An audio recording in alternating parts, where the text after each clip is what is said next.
Setahu saya, bernegara berbangsa di lingkungan, di situasi yang heterogen, majemuk kayak Indonesia ini, dibuat sistem bernegara kayak NKRI, ini sudah full sunnah Rasul. Kalaupun NKRI menaungi, mengayomi semua suku, Nabi mendirikan negara Madinah juga dengan konsep mengayomi, menaungi semua suku. Kalau NKRI menaungi, mengayomi semua pemeluk agama, negara yang didirikan Kanjeng Nabi, dipimpin Nabi, juga berkonsep menaungi, mengayomi semua pemeluk agama. Kalau di sini, nyun sewu, non-muslim dilindungi, di Madinah dulu, Yahudi pun juga dilindungi, Kristen juga dilindungi, Sobiin juga dilindungi. Kalau kita harus berbaik-baik kepada non-muslim, menyakiti mereka haram. Man adza dzimmiyan faqad adzani. Saya ulangi, man adza dzimmiyan faqad adzani wa man adzani faqad adzallah. Menyakiti, mengganggu non-muslim yang sewarga negara dengan kita, namanya kafir dzimmi. Menyakiti non-muslim yang dzimmi, mengganggu non-muslim yang dzimmi, berarti mengganggu saya, kata Nabi. Menyakiti saya, mengganggu saya, berarti mengganggu agamanya Gusti Allah. Hadirin rahimakumullah, ber-NKRI dengan konsep menaungi semua pemeluk agama, 100% sunnah Rasul, ikut Kanjeng Nabi ketika memimpin Madinah, juga dengan konsep komitmen mengayomi semua pemeluk agama. Allahumma shalli ala sayyidina Muhammad.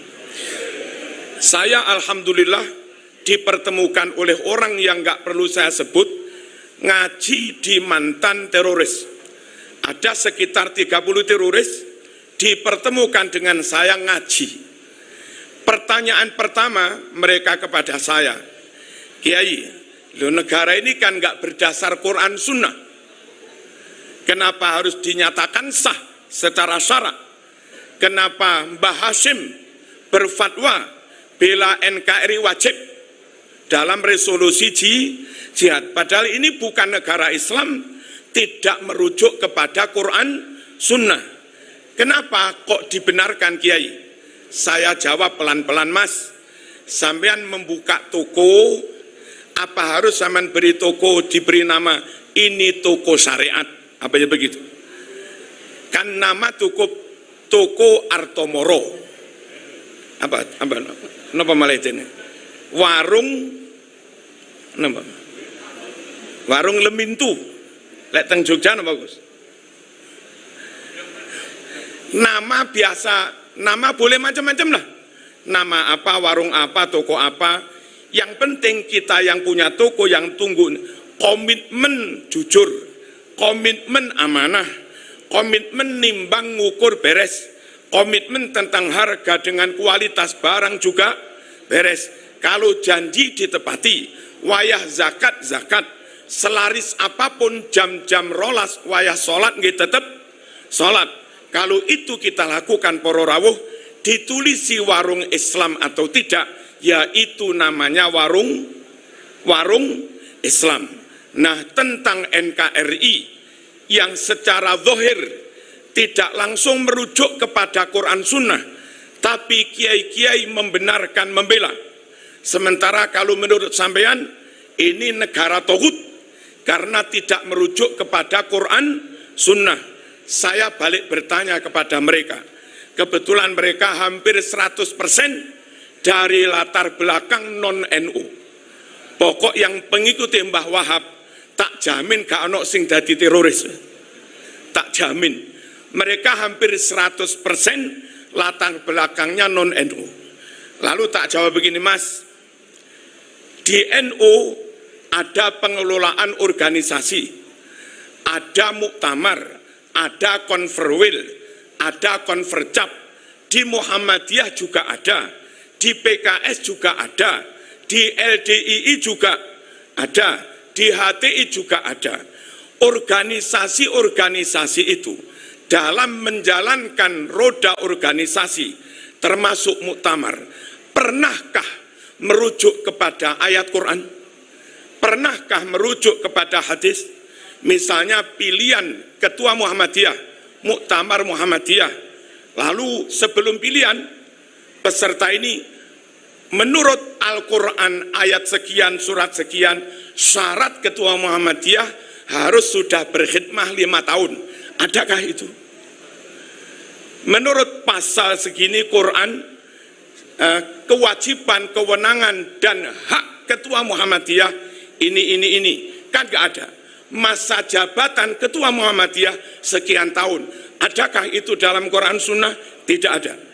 NU Muhammadiyah, PKS atau apapun menjalankan roda organisasi pasti merujuk kepada pasal-pasal yang ada dalam AD/ART. Dan itu menurut sampean boleh, tidak togut. Padahal nggak merujuk kepada Quran Sunnah, hanya merujuk kepada AD/ART.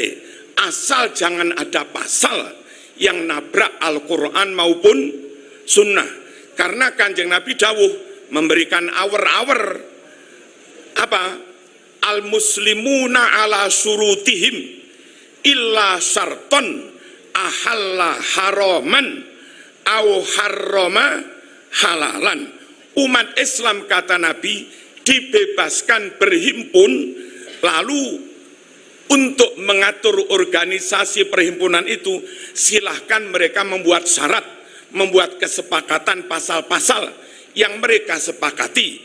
Asal nggak ada pasal yang menghalalkan barang haram, mengharamkan barang halal, boleh. Nah, kalau NU Muhammadiyah mengatur organisasi merujuk kepada AD/ART, tidak kepada Quran hadis, itu boleh. Dan tetap iman, tetap Islam, tidak tauhid, tidak kufur. Maka ketika bangsa ini berhimpun, sepakat berhimpun menjadi satu, membentuk, mendirikan suatu negara, lalu mereka mensepakati pasal-pasal. Negara ini namanya ini, sepakat, oke. Negara ini lambangnya ini, sepakat, ya. Sila pertama begini, ya. Sila kedua begini, ya. Pasal 27, 26, orang-orang miskin, anak yatim, anak terlantar dijamin oleh negara, ya. Pasal 29, bebas beragama, beribadah menurut keyakinan kepercayaan masing-masing. Pasal 33, asas perekonomian, kekeluargaan, dan yang lain-lain. Ketika bangsa ini sepakat berhimpun mendirikan negara dengan kemajemukannya, lalu mensepakati pasal-pasal itu untuk mengatur mereka bernegara, presiden masa jabatannya ini tentu rujukannya bukan Quran Sunnah, rujukannya AD/ART. AD/ART-nya negara namanya undang-undang. Lah kalau NU Muhammadiyah, PKS bermuktamar merujuk kepada AD/ART boleh dan tidak haram. Mengapa bangsa ini ketika berdemokrasi memilih kepala negara DPR merujuk kepada AD/ART yang kita sebut dengan undang-undang, kok sampean kafir-kafirkan? Toh nggak ada satupun pasal yang nabrak Al-Quran maupun Sunnah. Alhamdulillah luluh ororawu. Mbah Wahab luar biasa. Termasuk peletak dasar kuatnya pilar NKRI itu juga Mbah Wahab itu.